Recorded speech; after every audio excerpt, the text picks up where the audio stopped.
हाथ काट कर रख दूंगा ये नाम समझ आ जाए तो। कितनी दिक्कत होगी पता है राम समझ आ जाए तो। भाई राम राम तो कह लोगे पर राम सा दुख भी सहना होगा। पहली चुनौती ये होगी कि मर्यादा में रहना होगा। और मर्यादा में रहना मतलब कुछ खास नहीं कर जाना है, बस त्याग को गले लगाना है और अहंकार जलाना है। अब अपने राम लला के खातिर इतना ना कर पाओगे और शबरी का जूठा खाओगे तो पुरुषोत्तम कहलाओगे।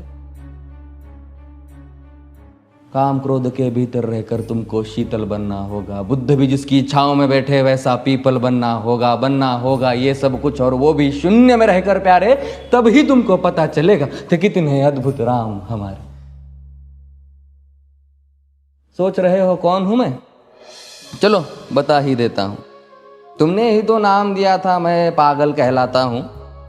नया हूं यहाँ पे तो ना पहले किसी को देखा है। वैसे तो हूं त्रेता से, मुझे कृष्ण किसी ने कलयुग भेजा है। भाई बात वहां तक फैल गई है कि यहाँ कुछ तो मंगल होने को है कि भरत से भारत हुए राज में सुना है राम जी आने को है। बड़े भाग्यशाली हो तुम सब। नहीं, वहां पे सब यही कहते हैं कि हम तो राम राज्य में रहते थे पर इन सब में राम रहते हैं। यानी तुम सब में राम का अंश छुपा है। मतलब वो तुम में आते हैं रहने। सच है या फिर गलत खबर? अगर सच्ची है तो क्या कहने। तो सबको राम पता ही होगा, घर के बड़ों ने बताया होगा। तो बताओ फिर कि क्या है राम। बताओ फिर कि क्या है राम। बताओ। अरे पता है तुमको क्या है राम? या बस हाथ धनुष तरकश में बान, या वन में जिन्होंने किया गुजारा, या फिर कैसे रावण मारा लक्ष्मण जिनको कहते भैया, जिनकी पत्नी सीता मैया। फिर ये तो हो गई वही कहानी, एक था राजा एक थी रानी। क्या सच में तुमको राम पता है? या वो भी आकर हम बताए? बड़े दिनों से हूं यहाँ पर, सब कुछ देख रहा हूं कब से। प्रभु से मिलने आया था मैं, उन्हें छोड़कर मिला हूं सबसे। एक बात कहूं अगर बुरा ना मानो, नहीं तुम तुरंत ही क्रोधित हो जाते हो। पूरी बात तो सुनते भी नहीं, सीधे घर पर आ जाते हो। ये तुम लोगों के नाम जपो में पहले सा आराम नहीं। ये तुम लोगों के नाम जपो में पहले सा आराम नहीं। इस जबरदस्ती के जय श्री राम में सब कुछ है, बस राम नहीं। ये राजनीति का दाया बाया जितना मर्जी खेलो तुम। दाया बाया, अरे दाया बाया, ये तुम्हारी वर्तमान प्रादेशिक भाषा में क्या कहते हो उसे? हाँ, वो लेफ्ट एंड राइट।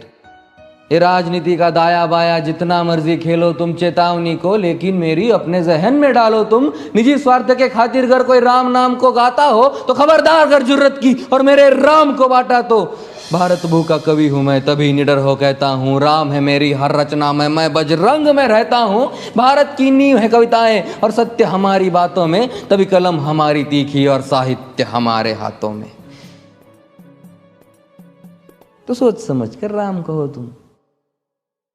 ये बस आतिश का नारा नहीं, जब तक राम हृदय में नहीं तुमने राम पुकारा नहीं।